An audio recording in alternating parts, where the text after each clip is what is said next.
کل ایک ISPR کی پریس کانفرنس ہوئی اور اس کے اندر انہوں نے ایک دو باتیں کہیں تو میں مجبور ہوں کہ میں آج اپنی قوم کے ساتھ بات کروں.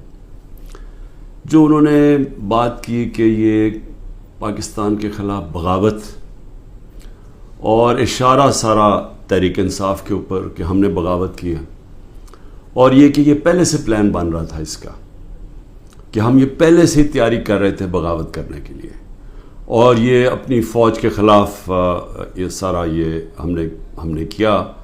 اور جس طرح کی وہ بات کی گئی مجھے ایک بڑی تکلیف ہوئی اس کی. تو میں نے کہا کہ میں آج اپنی قوم کے سامنے ذرا 2-3 پوائنٹ رکھوں، کیونکہ جب ایسی بات کی جاتی ہے تو اس کا جواب دینا بڑا ضروری ہے. دیکھیں، اب یہ موقف آ گیا ISPR کا اور پاکستان کی اسٹیبلشمنٹ کا کہ تحریک انصاف نے بغاوت کی. اب یہ دوسرا بھی ایک موقف ہے، یہ ہمارا بھی موقف ہے، یہ میرا موقف ہے، میری پارٹی کا موقف ہے کہ ہمارے خلاف پوری کانسپریسی کی گئی، ہماری گورنمنٹ گرائی گئی، جبکہ پاکستان کی تاریخ میں 2 سالوں میں آخری ہمارے 2 سالوں میں بہترین معیشت اوپر جا رہی تھی. آپ اگر اکنامک انڈیکیٹرز دیکھ لیں اور پاکستان اکنامک سروے پڑھ لیں تو وہ ان کی حکومت کا بھی پڑھ لیں جو ان کے دور میں شائع ہوا ہے، تو آپ کو یہ پتہ چلے گا کہ 17 سال کے بعد بہترین اکنامک پرفارمنس تھی. اور 17 سال پہلے اس لیے تھی کہ امریکی ڈالرز آ رہے تھے، ہم امریکہ کی وار آن ٹیرر لڑ رہے تھے. یہ امریکی ڈالرز آنے کے بغیر باوجود یہ اکانومی بڑھ رہی تھی، انڈسٹری بڑھ رہی تھی، ریکارڈ گروتھ ہو رہی تھی. اور اس کے باوجود کہ 2 سال کرونا میں ساری دنیا میں ایک بہت بڑا زوال آیا ہوا تھا، اس کے باوجود اللہ کا کرم کہ ہم نے اپنی معیشت کو بھی بچایا، ہم نے اپنے لوگوں کو بھی بچایا. دنیا نے اکنالج کیا کہ پاکستان نے جو قدم اٹھائے کووڈ-19 میں وہ دنیا میں مثال تھے. ایک امریکی ایک اکانومسٹ جو کام کرتا تھا ڈونلڈ ٹرمپ میں، اس نے کہا کہ اگر امریکہ پاکستان کی مثال لے لیتا تو کتنے 10 کھرب ڈالر بچا سکتا تھا. تو اس گورنمنٹ کو گرایا گیا ایک سازش کے تحت. تو یہ ہم کہہ رہے ہیں کہ ملک سے غداری ہوئی. اس کے بعد 25 مئی کو ہمارے ساتھ جو ہوا، کسی پولیٹیکل پارٹی سے ایسا نہیں ہوا کہ وہ لانگ مارچ کر رہی ہے اور 2 دن پہلے گھروں میں گھس کے اٹھائے جا رہے ہیں لوگ. کتنے ہزار گھروں میں پولیس گھسی رات کے صبح کے 3 بجے. یہ پہلی دفعہ کسی پارٹی سے ایسے ہوا. 3 لانگ مارچز میرے خلاف ہوئی، بتائیں ایک بھی FIR کٹی؟ ایک دفعہ ہم نے کسی کو روکا؟ کسی کے اوپر ٹیئر گیسنگ ہوئی؟ اور ہمارے اوپر پورا ایک اٹیک آیا، ہمارے بنیادی حقوق فنڈامنٹل رائٹس کی وائلیشنز ہوئی اور ہمارے اوپر ہی پرچے کٹ گئے. میں نے تب 26 کی صبح کو اپنے دھرنا کال آف کیا، کیونکہ مجھے پتا تھا انتشار کی طرف جا رہا ہے. جو پارٹی الیکشن چاہتی ہے وہ انتشار تو نہیں چاہتی. تو اس کے بعد ہمارے اوپر یہ نہیں ہوا کہ سستیاں کم ہوئیں. جب ہم 30 بائی الیکشنز جیت گئے 37 میں سے، باوجود اس کے کہ پوری اسٹیبلشمنٹ کی سپورٹ تھی یہ 12 جماعتوں کی، میرے اوپر قاتلانہ حملہ ہوا، مجھے قتل کرنے کی کوشش کی گئی. میں اپنی FIR نہیں کٹوا سکا. یہ بھی سازش تھی کیونکہ وہ طاقتور لوگ بیٹھے ہوئے تھے، میں کچھ نہیں کر سکا. پھر جو JIT بنی پنجاب کی ہماری گورنمنٹ تھی، اس نے جو چیزیں سامنے لے کے آئیں، جب وہ چیزیں سامنے آ رہی تھی کہ 3 شوٹر تھے ایک کی بجائے، وہ JIT کو سیبوٹاج کیا طاقتور لوگوں نے. سازش تھی. کیوں نہیں ان JIT کو چلنے دیا؟ اس کے بعد ہمارے اوپر میرے گھر پہ حملہ ہوتا ہے. ہم ایشورٹی بانڈ جب دے رہا تھا میں کہ جناب میں وہاں 18 مارچ کو اسلام آباد کے جوڈیشل کمپلیکس میں جاؤں گا،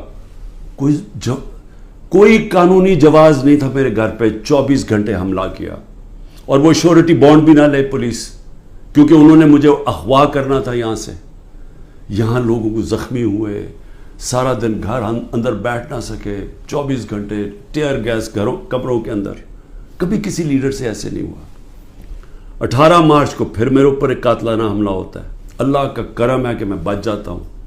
سارا وہاں اوپر ISI نے اس کو ٹیک اوور کیا ہوا تھا، جو جوڈیشل کمپلیکس ہے، CCTV کیمرہ انہوں نے بند کر دیے. پوری تیاری تھی کہ عمران خان کو قتل کرنا تھا وہاں. وہ اللہ نے ایسا کرم کیا کہ وقت پہ ہم باہر نکلے، اگر اندر چلے جاتے تو دروازہ بند ہو جاتا تو ختم تھا. وہاں بچا میں. اس کے بعد اگلے دن یہاں 2 دن کے بعد 3 دن کے بعد ادھر ایک اور مرتضیٰ بھٹو ٹائپ قتل کرنا تھا. وہ مجھے پہلے پتہ چل گیا، میں نے ٹی وی پہ چلا گیا، وہ رک گئی بات. تو سازش تو کیا ہو رہی تھی؟ سازش یہ ہو رہی تھی کہ ایک پارٹی جو جیتنے جا رہی تھی الیکشن، اس کو پارٹی کو ختم کرنے کے لیے لیڈر کو ختم کرنا تھا. اور پلان تب سے ہی بنا ہوا تھا. کیسز شروع ہو گئے تھے مہینوں کے اندر. جیسے 70 سال میں ایک آدمی کے اوپر ایک کرمنل کیس نہیں ہوتا، چند مہینے میں آج 170 سے زیادہ کیس ہو چکے ہیں. یہ یعنی کون سا انصاف کا تقاضا ہے کہ ہر قسم کا جو ہر دوسرے دن کوئی نیا کیس ہو جاتا ہے. سارا میرا وقت ایک عدالت سے دوسری عدالت میں لگتا ہے. تو یہ کون سا، یہ ملک کی بہتری کے لیے ہو رہا ہے کہ ایک پارٹی، سب سے بڑی پارٹی کو باہر رکھنا؟ اس سے بڑی سازش کیا ہے؟ جمہوریت، سب سے بڑی پارٹی کو ختم کرنے کا مطلب جمہوریت ختم کرنا، اور جمہوریت ختم کرنے کا مطلب آزادی ختم کرنا ہے. تو یہ کیا ملک کے خلاف سازش نہیں ہے؟ اور پھر جو 9 مئی کو ہوا، اب ISPR صاحب کہہ رہے ہیں کہ جناب 9 مئی کو جو ہوا ہے وہ ایک بڑی سازش چلتی آ رہی تھی. تو وہ سازش سامنے آئی، بغاوت. مجھے یہ بتائیں کہ میں جب یہاں سے، مجھے پتا تھا پکڑنا انہوں نے مجھے 9 مئی کو، میں اس سے پہلے ویڈیو ریکارڈ کر کے گیا کہ اگر مجھے پکڑنا ہے مجھے وارنٹ دے دیں اور میں آرام سے اپنے آپ کو آپ کے حوالے کر دوں گا. کوئی ضرورت نہیں ہے کہ یہ جو میرے گھر کے باہر ہوا کہ پولیس، 1000 پولیس اور رینجرز اٹیک کر رہے ہیں. سب کے سامنے جو ہوا کہ رینجرز بھی نہیں بلکہ وہ کمانڈوز تھے، انہوں نے اٹیک کیا، شیشے توڑے. عملہ جو بیٹھا ہوا تھا رجسٹری آفس کا اسلام آباد ہائی کورٹ، اس کو مارا، وکیلوں کو مارا. مجھے لگا ڈنڈا، مجھے اس طرح لے کے گئے جس طرح کوئی دہشت گرد ہے. غیر قانونی طور پہ مجھے پکڑا. کیا یہ بھی سازش کا حصہ تھا؟ کیونکہ اس کی وجہ سے اشتعال آنا تھا لوگوں کو.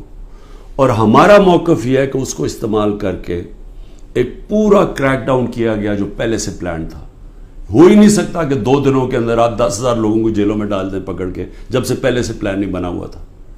اور اس کے بعد جو بھی چیزیں ہو رہی ہیں کہ جو PTI کا ہے اس کو پکڑ لیتے ہیں، جیلوں میں ڈال دیتے ہیں، بری طرح رکھا جا رہا ہے، تشدد کیا جا رہا ہے، کسٹوڈیل ٹارچر کی جا رہی ہے.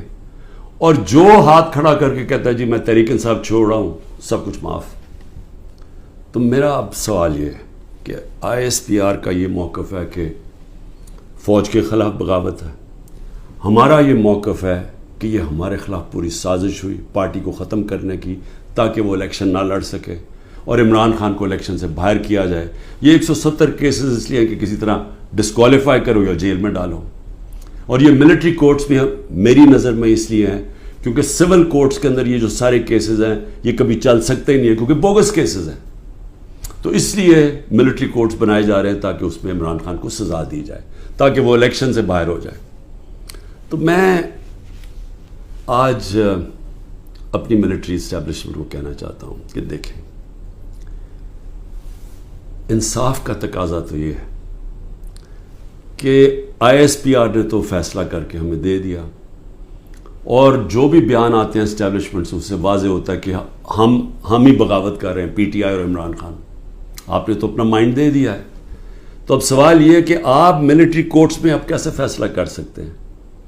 کیونکہ جج، جیوری اور ایکسیکیوشن تو اب بن ہی نہیں سکتے. وہ تو انصاف ہوتا ہی نہیں ہے. انصاف تو وہ ہوتا ہے کہ میرا موقف ہے اور ایک اسٹیبلشمنٹ کا موقف ہے. بیچ میں تو کوئی جج بیٹھ کے فیصلہ کرتا ہے نا کہ کون ٹھیک کہہ رہا ہے. مجھے موقع دیا جائے، میں انشاءاللہ ثابت کروں گا. میرے پاس تو اب آہستہ آہستہ ثبوت آیا نا کہ یہ پورا پلان کر کے 9 مئی کو انتشار کیا گیا ہے. یہ جو جگہیں جلائی گئی ہیں یہ پلان ہوا تھا پہلے سے.